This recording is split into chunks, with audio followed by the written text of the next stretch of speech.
Agora nós vamos de entrevista ao vivo aqui em nossos estúdios, porque eu vou conversar a partir de agora com o deputado federal pelo PSD aqui do estado do Piauí, deputado Júlio César. Deputado, boa tarde para o senhor, seja muito bem-vindo, prazer lhe receber, tudo bem? Boa tarde, Lívio, boa tarde a todos, um prazer muito grande estar aqui.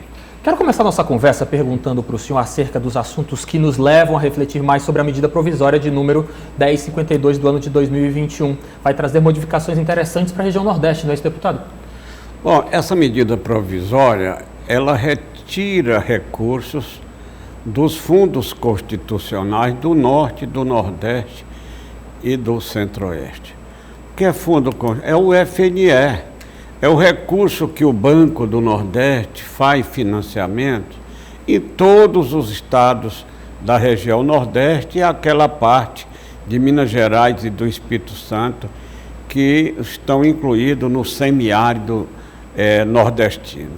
Então, eu não concordo, porque o Banco do Nordeste, eu sou um defensor do banco, o Banco do Nordeste, ele tem um financiamento de investimento na região, mais de 60% do sistema financeiro que faz aqui no Nordeste. Sim. E eu, como coordenador da bancada do Nordeste, estou trabalhando contra esta medida provisória que foi editada por sugestão do Ministério da Economia e foi encaminhado pelo Bolsonaro, que é presidente da República. Então, para diminuir os recursos da região Nordeste, aqui do Piauí, eu estou trabalhando contra esta medida provisória. Deputado, a gente percebe realmente na sua atividade parlamentar em Brasília que o senhor tem sempre muito abraçado essa questão da defesa da região Nordeste como um todo e, é claro, também da defesa dos pequenos produtores rurais. Eu gostaria de lhe perguntar sobre a lei da renegociação de dívidas rurais, que também se estende a outros setores. Outra bandeira que o senhor defende em Brasília, não é isso? O Brasil todo reconhece que nós trabalhamos pela renegociação dos débitos dos agricultores. Começando em 2016, passamos 2 anos estudando esta questão e em 2016 foi editada por sugestão nossa ao presidente da República, na época até o Temer, a medida provisória que foi transformada na Lei 13.340. Esta lei foi por 2 vezes renovada e houve uma negociação de 360 mil operações na vigência desta lei. Mas era só da agricultura, era só. Aí depois nós estudamos também todos os setores, agricultura, comércio, indústria e prestação de serviço. Aí foi editada a medida provisória 1016. Que depois da edição foi para o Congresso e coube a mim relatar esta medida provisória. Esta medida provisória é muito importante porque aquele mutuário, aquele que deve ao banco, que tem um contrato que foi feito há 7 anos, poderá negociar para pagar em até 10 anos com desconto que vai até 90% de acordo com o porte do devedor. Importante. Quero dizer a todos que o mini pequeno empresário que tem débito com o Banco do Nordeste, ele corresponde do total de mutuário a 98%. É uma medida provisória que beneficia muito os pobres, aqueles que devem pouco, que estão devendo e não podem mais contrair empréstimo e estão no Serasa. Ele negociando, tira do Serasa e o banco tem a obrigação de, em ele querer, fazer novas operações para que ele continue produzindo e, consequentemente, ter um ganho para o sustento da sua família. Então, nós estamos, essa medida provisória, houve alguns vetos que nós achamos irracional. Um dos vetos é a mudança dos encargos. Muitos empresários contraíram em 2016 e 2017 empréstimo com encargo até 15% ao ano. E hoje, os juros do BNB, do FNE, é 4%. E nós colocamos lá um artigo para que seja revisto os encargos que contrataram lá em 2015, 16, 17, e que seja os juros que hoje são cobrados pelo Banco do Nordeste com financiamento do FNE. Então, é muito importante, tanto no Nordeste, que são 9 estados, quanto do Norte, que são 7, e quanto do Centro-Oeste, 7. Então, o total de estados incluídos são 21 estados. Quando bota Minas Gerais e o Espírito Santo, chega a 23.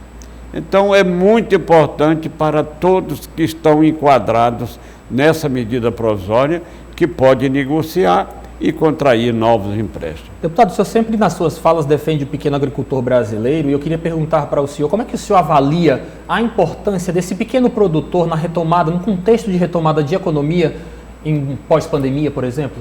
Olha, o pequeno produtor, como a geração de emprego no Brasil é pequena, nós temos mais de 14 mil que estão fora do mercado, que perderam o emprego. Sim. É muito importante para que ele produza no pequeno negócio para substituir a sua renda que era do emprego no passado. Sim. Era no emprego. E os encargos que eu falei de até 4%, isso é para o médio e grande empresário. Hoje o pequeno paga 0,5%, 1%, Pronafiano vai 1%, 1,5% até 2%.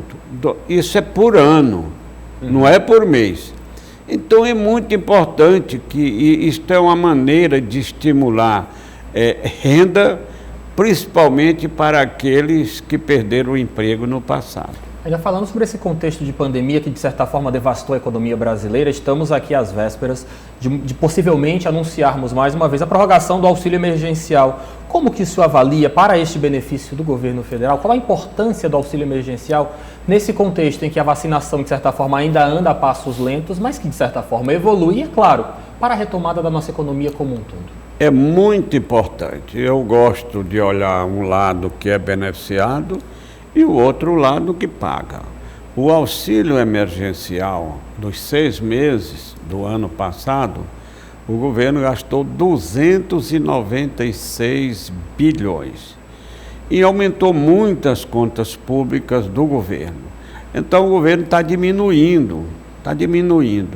Mas é muito importante, mesmo diminuindo, porque aquelas pessoas precisam desse auxílio emergencial. Então, embora cresça a dívida do governo, mas tudo do governo é em função das pessoas, para geração de emprego, para fazer as obras, para fazer os investimentos, tudo é visando gerar emprego e renda para o povo brasileiro. Então, o auxílio emergencial, no momento de crise da economia, é muito importante, principalmente para os pobres do Brasil. Deputado Júlio César, desde já, muito obrigado pela sua participação, mas eu não posso deixar de receber uma figura importante para o nosso cenário político como o senhor, não lhe perguntar sobre eleições de 2022. Como que o PSD está se organizando? Realmente está com gás? Quer compor a chapa majoritária junto com o Partido dos Trabalhadores? Veja bem, nós representamos, na base do governo, o maior partido. O partido que fez o maior número de prefeitos. O partido que seus aliados são os mais leais, são os que têm maior fidelidade ao partido. Então, o partido que é feito por nós, que somos o presidente, o deputado Georgiano, que é o deputado mais votado da história do Piauí, cresceu. E por que cresceu tanto? Um partido que tem apenas 10 anos de existência.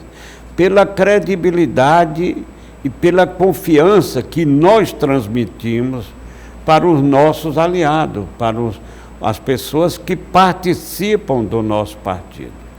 Então, nós defendemos a participação na chapa majoritária do governo, pela importância que nós temos mas acima de tudo pela fidelidade daqueles que integram o nosso partido.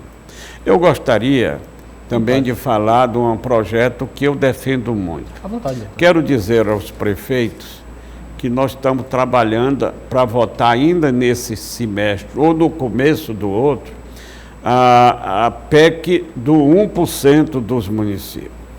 Já existe 1% de dezembro, que foi projeto nosso, já existe 1% de julho e nós criamos esse 1% no mês de setembro. Por que este 1%? Porque é o momento que a maior devolução do imposto de renda que a Receita Federal faz para os seus contribuintes. E quando há uma devolução, cai a receita do FPM, do Fundo de Participação dos Municípios. E porque em caindo, vai diminuir a transferência.